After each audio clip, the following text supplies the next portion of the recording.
Alors évidemment que la priorité absolue, c'est le congé maternité uniformisé pour toutes les catégories socioprofessionnelles. C'est-à-dire on ne peut pas faire un écart entre la salariée, la fonctionnaire et la profession libérale. À partir du moment où vous mettez un enfant au monde, vous fabriquez un contribuable qui va payer les retraites des gens qui ne font pas d'enfants. Ça mérite un minimum de considération et de respect parce que le travail physiologique que vous fournissez est aussi une forme de production économique. Donc je pense qu'il faut des avantages fiscaux considérables pour les mères, des trimestres de retraite à l'appel en plus et bien évidemment un congé maternité qui soit digne de ce nom. Pour moi, un congé maternité digne de ce nom, c'est qu'après le premier enfant, la femme, elle est au moins 6 mois et qu'à partir du moment où elle a plusieurs enfants, elle est 1 an. Aujourd'hui, la France est très en retard là-dessus. Ensuite, je crois qu'il va falloir refaire de la place dans notre société à l'enfance, parce que cette société qui se dit progressiste déteste les enfants. On n'en veut pas dans les trains. Au lieu de faire des wagons adaptés à la taille et au développement des tout-petits, on se vante de faire des wagons sans enfants. Mais enfin, si on avait une campagne qui disait on fait des wagons sans femmes, tout le monde serait horrifié. Mais par contre, ça passe crème de faire des wagons sans enfants, au lieu de faire des wagons adaptés aux tout-petits, ce qui aurait le même résultat, hein, et ce qui existe dans tous les pays d'Europe. Donc on est une fois de plus complètement arriéré tout en étant très prétentieux en France. Et je pense que sur les modes de garde, il faut arrêter de dire plus de place en crèche, plus de place en crèche, plus de place en crèche. Si c'est plus de place en crèche pour qu'il y ait un adulte pour 8 enfants et que les enfants ne soient pas bien pris en charge, pas bercés,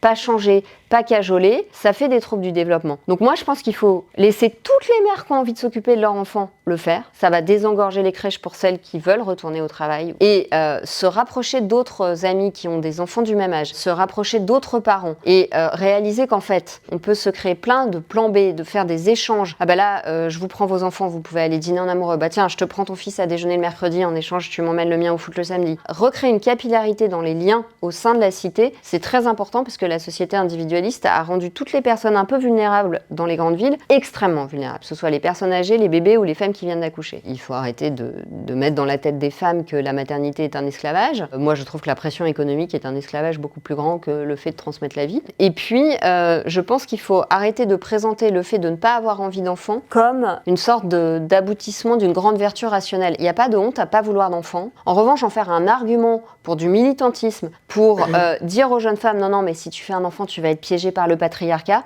je trouve ça très malsain parce qu'à 20 ans, on peut se permettre de dire qu'on veut pas d'enfants parce qu'on a encore le temps d'en avoir, mais les mêmes, vous les retrouvez 18 ans plus tard à vous dire j'ai rien construit, j'ai pas d'amoureux et en fait j'aimerais bien un enfant donc je vais aller faire un enfant toute seule en Espagne et en fait elles sont très malheureuses. Donc je pense qu'il y a une certaine hypocrisie dans les discours dominants et que ça ferait du bien de mettre un peu d'ouvrir les fenêtres.